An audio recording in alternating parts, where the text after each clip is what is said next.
வணக்கம் டியூ மீனவன் மக்களை. இப்போ வந்து உங்களுக்கு ஒரு சூப்பரான 3 விதமான மீனை வந்து வித்தியாசம் நீங்கள் கண்டுபிடிச்சி வாங்குறதுக்காக காட்டுறேன், பார்த்துக்கிறேங்க.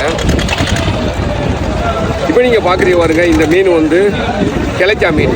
சரியா? இந்த மீன் எப்படி இருக்குது அப்படின்னு சொல்லி நல்லா பார்த்துக்கிறேங்க. இது கிளைக்கா, இது வந்து நெத்திலி மீன். இப்போ இன்னொரு மீனை காட்டுறேன், வித்தியாசமான மீன் தான் இது. இதாக இருக்கு பாருங்க, இது வந்து கடல் பள்ளி அப்படின்னு சொல்லுவாங்க. இந்த 3 மீனுமே பார்த்தீங்கன்னா ஒரே மாதிரியே இருக்குது. ஓகேலா?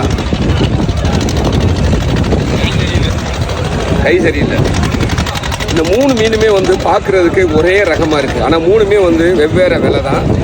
இப்போ நீங்கள் பார்க்குற இந்த கிளைக்கா வந்து 300 ரூபாயிலேருந்து 400 ரூபா வரைக்கும் போகும். இந்த நெத்திலி வந்து 200 ரூபா, 100 ரூபா, 150 ரூபா அந்த ரேஞ்சு போகும். ஆனால் இந்த கடப்பள்ளி அப்படிங்கிறது 70 ரூபாயிலிருந்து 100 ரூபா வரைக்குமே போகும் இந்த கடப்பள்ளி.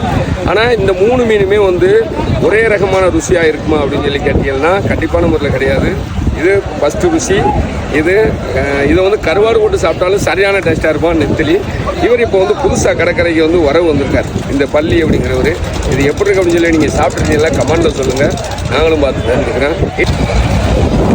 பார்த்தீங்களா, அதில் வித்தியாசமே உங்களுக்கு தெரியுதான்னு பாருங்கள், கண்டுபிடிக்கல. இதில் வந்து இந்த புள்ளியாக இருக்கிறதுனால இதை வச்சு மட்டும் நீங்கள் கண்டுபிடிச்சிக்கிறேன். இன்னொன்று இதில் வந்து செவுள் வந்து நல்லாவே தெரியுது. இதில் வந்து செவுள் கிடையாது. இது வந்து